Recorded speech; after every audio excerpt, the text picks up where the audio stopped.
Well, interesting.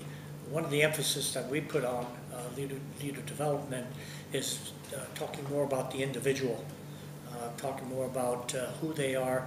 Unfortunately, many times in leadership and leadership development courses and programs, so we tend to emphasize too much about what you know and what you do and things like that. And especially in the corporate world, they tend to shy away from really looking at who you are as an individual. So the real difference from traditional approaches is the fact that we emphasize our whole program is geared towards developing who you are. Like I said earlier in a workshop, at West Point we learned that you cannot lead others until you lead yourself. Well, lead yourself means that whole area of developing the strengths that you have so that they carry over onto almost any kind of situation. Whereas traditional approaches are more more focused on processes and systems and kinds of things like that, and really shy away, unfortunately, from who you are as a person. Because just because you're assigned a leadership role doesn't mean that you change who you are. Oh, in fact, if you try, you come across as very phony.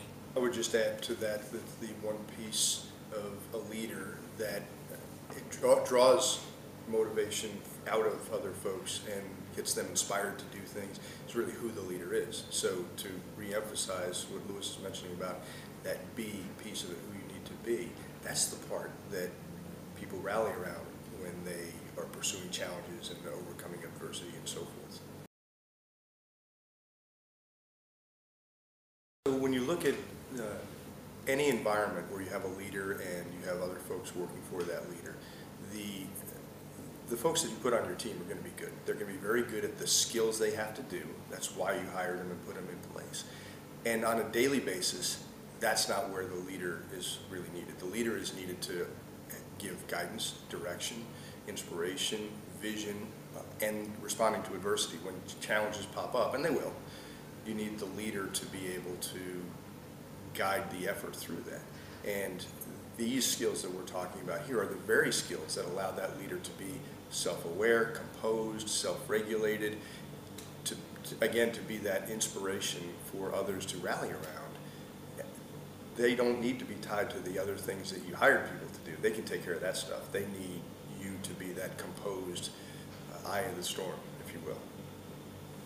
Yeah, what I might add here is one of the reasons we emphasize the mental skills, because what used to perhaps be thought of as kind of new agey, kind of touchy-feely, now we have very hard neuroscience evidence of every skill, including the skill about being adaptive and positive in your thinking.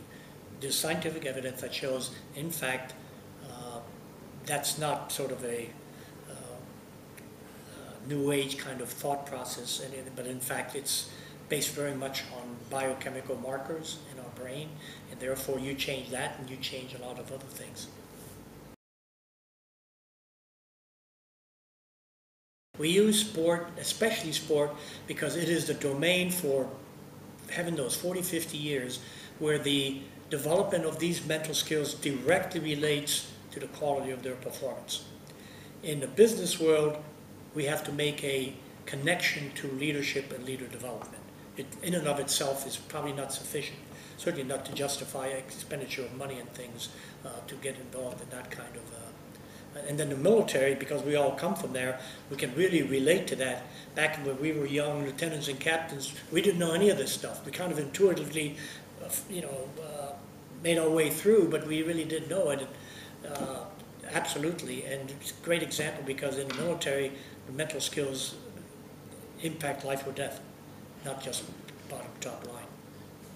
I would add on the military side, it's taking outcomes and potential outcomes to the extreme. The stakes are extraordinarily high, and so when the stakes are high and the outcome matters, and so much of what's going on is not directly under your control, it becomes very obvious very quickly that it's important for the leader to be under control and for you to be able to control yourself.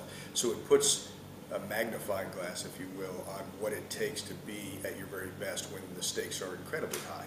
On the sports side of things, many people can relate to sport, some cannot, and that's fine as well.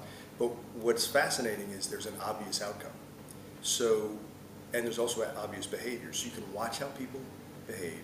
You have a good sense of how they're thinking in order to generate that kind of behavior, and then you have a sense of how it plays out. So you can see the athlete who's composed and regulated and does very well, and you can see the athlete who loses control and therefore loses control of the event as well. And so it really helps to illuminate something, whereas in some of the other professions where the skills are equally as important, the outcome is less obvious, maybe more fuzzy, maybe behind the scenes, and it's not immediately apparent. So this helps us to really give a quick snapshot of something that can be very obvious and illuminate a point for us. If I could follow up to that, in fact, I've said many times that we think these mental skills are more important than for corporate organizational executives than it is even for sports. And the reason for that, in sports, if everything goes bad, you can still throw the ball, swing a racket. In the business world, if everything goes bad up here, you're done. Because most of our performance is cognitive, decision-making, problem-solving, things like that. So I think it's even more critical. The other point I want to make is, when we talk to corporate clients, I try to emphasize you expand your knowledge and understanding of something if you see it coming at you from different contexts. Because one of the things that the brain loves to do is loves to learn something not in the same context. If all you do is, if all we did was give you corporate examples of that, well, you're only down this narrow path. In fact, expanding that makes you think about that concept, for your own world.